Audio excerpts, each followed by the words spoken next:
بلوچستان کے شہر لورالئی میں عبدالحکیم محنت مزدوری کرتے ہیں،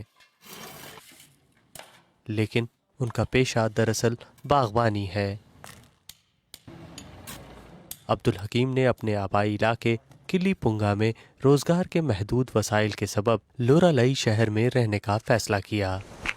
کبھی پیاز کے کھیتوں میں کام کر لیا یا کبھی سیمنٹ کا مسالہ بنا لیا، کبھی ریڑھی چلا لی تو کبھی مکان کی چوکیداری کر لی۔ بس اسی طرح کی ہلکی پھلکی مزدوری کرتا ہوں، کیونکہ سخت مزدوری کا کام تو میں اب کر نہیں سکتا۔ لورالئی شہر کی نصف سے زائد آبادی گرد و نواح کے دیہی علاقوں کے باشندوں پر مشتمل ہے، جو کہ ماحولیاتی تبدیلی کے منفی اثرات کے سبب نقل مکانی کرنے پر مجبور ہو گئے۔ کرائے کے مکان میں رہنے والے عبدالحکیم کا کہنا ہے کہ ماضی میں اگر انہیں کوئی مفت رہائش فراہم کرتا تب بھی وہ شہری علاقے میں منتقل نہیں ہوتے۔ ہمارے پاس شہر آنے کے لیے وقت ہی نہیں ہوتا تھا۔ شہر میں سیر و تفریح کے لیے تو ہم ترستے تھے۔ اب جب ہم شہر میں آ گئے ہیں تو ہم شہری زندگی سے تنگ آ چکے ہیں۔ کاش ہم اپنے گاؤں میں ہوتے، اس رش اور شور سے دور ہوتے۔ شہر کی زندگی تو بہت تلخ ہے، جبکہ گاؤں کی تو خوشحال زندگی ہے۔ آمد و رفت کے بنیادی ڈھانچے کی کمی کے سبب لورالئی ضلع کے رہائشیوں کو کافی دشواری کا سامنا کرنا پڑتا ہے۔ گزشتہ 2 دہائیوں کے عرصے میں کلی پنگا کے 35 گھرانوں میں سے اب صرف 5 خاندان یہاں آباد ہیں۔ خشک سالی کے باعث عبدالحکیم کے خاندان سمیت باقی تمام رہائشی یہاں سے نقل مکانی کرنے پر مجبور ہو گئے۔ یہ میری زمین ہے، یہ میرا گھر ہے، یہ میرا گاؤں ہے۔ بچپن میں نے یہاں ایک ٹریکٹر بنایا تھا، اب بھی اس کے نشانات باقی ہیں۔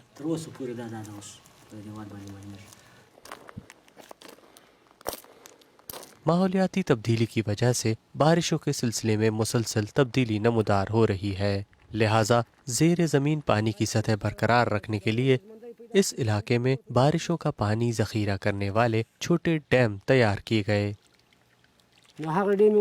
اب یہ ڈیم تعمیر کیا گیا ہے، اسے علاقے کے لیے بنایا گیا ہے۔ ہو سکتا ہے یہ ڈیم بھر جائے تو یہ علاقہ واپس سرسبز ہو جائے۔ بلوچستان میں پانی کی قلت سے نمٹنے کے لیے پرانے دور میں کاریز کا نظام متعارف کروایا گیا تھا، یعنی زیر زمین آبپاشی کا ایک ایسا نہری نظام جس کے ذریعے پہاڑوں میں پھوٹنے والے چشموں اور جھرنوں سے نکلنے والے پانی کو دور دراز کے علاقوں میں رہنے والے لوگوں تک پہنچایا جاتا تھا۔ لیکن ماہرین کے مطابق وقت کے ساتھ ساتھ بارشوں کی کمی اور زیر زمین پانی کی سطح نیچے جانے سے یہ نظام متاثر ہو گیا۔ لیکن پنگا ایک one of the case studies ہے جو آپ کو مختلف جگہوں میں، خاص کر پورے بلوچستان میں اور خاص کر ناردرن بلوچستان میں آپ کو نظر آئے گا۔ سارے کاریزز ڈرائی ہو گئے، واٹر ٹیبل جو ہے وہ جو 20-25 فٹ سے سٹارٹ ہوتی تھی اب وہ آپ کو 500 سے 1000 فٹ پہ مختلف جگہوں میں مختلف لیول پہ ملتے ہیں۔ تو یہ پنگا بھی اسی طرح کا ایک گاؤں ہے جس کا یہ ڈرائی سارے سچویشن جو ہے tube well water table deplete ہوا اور اس کے کاریزز ڈرائی ہوئے تو لوگ مجبور ہوئے وہ ٹورڈز جو ہے وہ جو ٹاؤنز ہے یا چھوٹے چھوٹے شہر ہیں ان کی طرف مائگریٹ کر گئے۔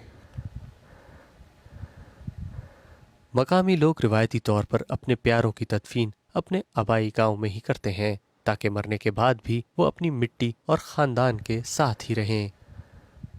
عبدالحکیم چاہتے ہیں کہ ان کے آبائی علاقے کلی پنگا کو ایک کھنڈر نما قبرستان ہونے سے بچایا جائے تاکہ یہاں لوگ جلد از جلد دوبارہ آباد ہو سکیں۔ DW اردو کے لیے اظہار الحق، لورالئی، بلوچستان۔